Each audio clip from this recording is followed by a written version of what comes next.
ओम नमः शिवाय जी। आइए बात करते हैं मीन राशि सन 2024 की। सबसे पहले तो आप सभी को इस नव वर्ष की हार्दिक शुभकामनाएं। हम बात करते हैं मीन राशि के जातकों की, तो ये स्वभाव से बड़े शर्मीले, बड़े सहनशील, बड़े विनम्र, डिसिप्लिन किस्म के लोग होते हैं। इनमें हर चीज़ को डिसिप्लिन के तरीके से देखने की आदत है। अगर इनको सुबह 6 बजे उठना है तो इनको 6 बजे ही उठना है। इनको खाना अगर 9 बजे खाना है तो खाना 9 बजे ही मिलना चाहिए, नहीं तो इनको गुस्सा आएगा। इनको गुस्सा बहुत छोटी छोटी बातों पे आ जाता है, क्योंकि इनसे गलत बात बर्दाश्त नहीं होती। ना ये गलत करते हैं, ना ये गलत सहते हैं। इनके साथ सबसे बड़ी दिक्कत यही है कि ये गलत सहते भी नहीं और गलत करते भी नहीं। मीन राशि के जितने भी जातक मिलेंगे आपको, सब कलात्मक मिलेंगे, संगीत प्रेमी मिलेंगे। खेल के अंदर इनकी बहुत रुचि होती है, बहुत ज़्यादा इनके अंदर खेल की रुचि होगी। ये धीरे धीरे खेल के प्रति अपने आप को बहुत ही और उसके अंदर देंगे कि हाँ, अगर खेलेंगे तो पूरा मन से। बाकी साल 2024 में शनि देव इनकी कुंडली में है, इनको 7.5 लगी हुई है। राहु इनके लगन के अंदर बैठा है।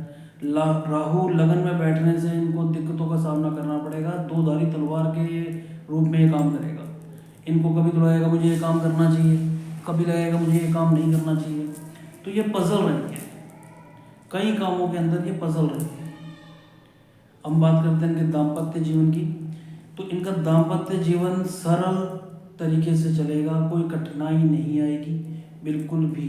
बस इनको 3 महीने मनी मीन राशि के जातकों को मनी के हिसाब से 3 महीने बहुत सताएंगे। 1 मार्च, 1 जून, 1 सितंबर, ये इनको पैसे के हिसाब से थोड़ा तरसाएंगे। बाकी इनका साल बहुत अच्छा है, कोई कहीं दिक्कत नहीं आएगी। दाम्पत्य जीवन में जितनी गृहणियाँ हैं, इनको जितना कुछ चाहिए वो इनको पहले ही मिल जाएगा। जो पिछले 3-4 साल से इनको दिक्कतें आ रही थी, वो दिक्कतें अब इनकी समाप्त होती जाएंगी, क्योंकि शनि देव इनके लाभ स्थान में आके बैठ गए हैं।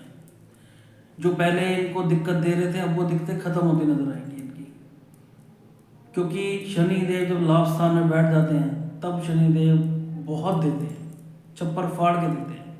और अब इनके लाभ स्थान में ही है। सबसे पहले बात की जाए दाम्पत्य जीवन की, तो दाम्पत्य जीवन के अंदर इनको इनकी पत्नी का भरपूर साथ मिलेगा। अगर जातक स्त्री है तो अपने पति का बहुत साथ मिलेगा। जो पिछले 2-3 सालों से एक दूसरे को समझ नहीं पा रहे थे, लड़ाई झगड़े हो रहे थे, वो इस साल खत्म होते दिखेंगे। इस साल वो घड़ी आ चुकी है कि एक दूसरे को समझेंगे। बड़ी बात है एक दूसरे को समझना, एक दूसरे को समझेंगे। दूसरी हम बात करें लव लाइफ की, तो लव लाइफ के अंदर इनका ये साल ठीक नहीं है बिल्कुल भी। प्रेमी प्रेमिकाएं एक दूसरे के ऊपर शक करेंगे, क्योंकि शनि है, शनि नचाएगा। ये एक दूसरे पे शक करेंगे, लड़ाई झगड़े भी इनके संभव हैं, हो जाए। जितने मीन राशि के जातक हैं वो अगर कामयाब होना चाहते हैं इस साल, तो अपने प्रेमी पे या अपनी प्रेमिका पे शक ना करें बिल्कुल भी, क्योंकि राहु लगन में है। लगन में राहु होने का थोड़ा घाटा ये होता है कि ये भगाता जाता है, ये शक ज़्यादा करवाता है, ये सफलता को एकदम नहीं मिलने देता। और अगर ये जातक अपना प्रेम संबंधों की वजह से अपने माँ बाप से बात करना चाहते हैं तो इस वर्ष ना करें। इस वर्ष इनको ये सफलता तो नहीं मिलेगी। भाई ये बात करते हैं हम व्यापार की, तो व्यापार के अंदर इस वर्ष इनका बहुत अच्छा जाने वाला है। क्यों? 7.5 इनके लाभ के अंदर लगी है। कहते हैं शनि या तो किसी को जड़ जो फाड़ देगा या बिल्कुल आसमान में पहुंचा देगा। तो इस वक्त ये लाभ के स्थान पे है, तो ये जिस चीज़ में भी हाथ डालेंगे इनको सफलता मिलेगी। बस अगर इनको बचना है तो जुआ, सट्टा, शराब, मीट, इन चीज़ों से बचना है। अगर ये इन चीज़ों में गए तो इनका विनाश तय है, कोई रोक नहीं सकता इनका विनाश है, क्योंकि 7.5 इन्हीं चीज़ों को पकड़ती है। अगर ये चीज़ ये छोड़ दें तो इनका ऊंचाइयों पे जाना भी तय है, कोई इनको रोक ही नहीं सकता। क्यों? क्योंकि बुध इनके दूसरे स्थान में बैठा है, साथ में गुरु की युति है। गुरु होने के दूसरे स्थान में गुरु होने की वजह से धन का लाभ मिलता है। इनको कोई भी सरकारी योजना, कोई भी सरकारी काम, उनसे इनको धन लाभ मिलेगा, बहुत अच्छे लेवल पे लाभ मिलेगा। किसी सरकारी योजना के फ्लैट भरते हैं, किसी सरकारी योजना का इनका कुछ भी काम हो करते हैं, टेंडर करते हैं, इनको बहुत लाखों करोड़ों में जाके इनका मुनाफा है। तो बिजनेस के हिसाब से भी ये बहुत बढ़िया है। हम करते हैं बिजनेस में, छोटे छोटे बिजनेसमैन होते हैं जो कोई किराने की दुकान खोल के बैठा है, कोई छोटी मोटी पान की दुकान खोल के बैठा है, तो उनके लिए भी ये लाभकारी है, उनके लिए भी ये लाभकारी है। वर्ष के अंत आते आते तक ये अपना पूरा वर्चस्व दिखा चुका होगा और आप आज की कंडीशन से आगे की कंडीशन में बहुत ऊंचे जा चुके हो, बहुत आगे। बात करते हैं फिर से दाम्पत्य जीवन की, तो नन्ही किलकारियां गूंजने की, कानों में नन्ही किलकारियां गूंजने के प्रबल योग हैं।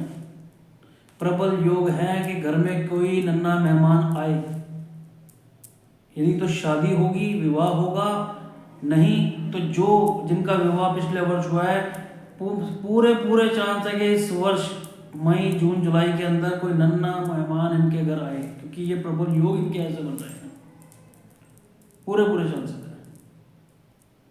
आइए बात करते हैं हम आगे खेल की। जितने भी मीन राशि के जातक जो खेल में संलिप्त हैं, उनके चांसेस हैं जॉब लगने के, उनके गवर्नमेंट की तरफ से चांसेस हैं जॉब लगने के, कि सरकारी हाथ इनके ऊपर है अब 2024 के अंदर, क्योंकि योग सरस्वती का बना हुआ है और लाभ के उसमें बना हुआ है, तो सरकारी काम सारे इनके होंगे, सारे, कोई रुकने का मतलब ही नहीं है कि ना हो। जितने बुरे दिन थे इनके जा चुके हैं, ये वर्ष का यूटिलाइज अगर ये कर लें तो इनको कोई रोक नहीं सकता, कोई रोक नहीं सकता। बाकी सुख और दुख हमारे पूर्व में किए कर्मों के कारण मिलता है, इस चीज़ को ध्यान में रखना। ना गलत करो ना गलत होगा, आप गलत करोगे तो गलत के लिए तैयार रहना पड़ेगा। बस आपको जुआ, सट्टा, शराब, मीट, इन आदतों से बचना है। आप इन आदतों से बच गए, आपका शनि भी कुछ नहीं बिगाड़ सकता, शनि का आपको कोई भी कुछ नहीं बिगाड़ सकता। लाभ के स्थान में शनि है तो आपको इसका यूटिलाइज करना पड़ेगा। अब बात करते हैं हम विद्यार्थियों की, तो विद्यार्थियों के लिए ये वर्ष सही नहीं है, क्योंकि अगर ये मेहनत 100% करेंगे तो रिजल्ट इनको 50% मिलेगा, 50% तो सीधा कर जाएगा। तो स्टूडेंट्स, विद्यार्थी अपनी पढ़ाई पे ध्यान पूरा पूरा दें। अगर वो अब देंगे तभी उनको कामयाबी मिलेगी, नहीं तो नहीं मिलेगी, अन्यथा कहीं से कहीं कुछ नहीं मिलने वाला, क्योंकि राहु बैठा है लगन के अंदर, राहु भगाता है, सफलता हाथ इतनी आसानी से नहीं लगने देता राहु। बिजनेस के अंदर लगने देगा क्योंकि जमीन प्रॉपर्टी का हिसाब बहुत अच्छा है उसका, लेकिन विद्या के अंदर रोक देगा। तो अपने आप को संभाल के समझ के पढ़ें, पढ़ के अपनी उत्तीर्ण हो, किसी चीज़ का सहारा ना लें, खुद से बने। बाकी ये वर्ष 2024 मीन राशि पे बहुत उत्तम है, आप इसका यूटिलाइज करें, इसको आप अच्छे से परखें ताकि आपको इसके अच्छे रिजल्ट्स मिलें। भोलेनाथ आप सबको भला करें। ओम नमः शिवाय।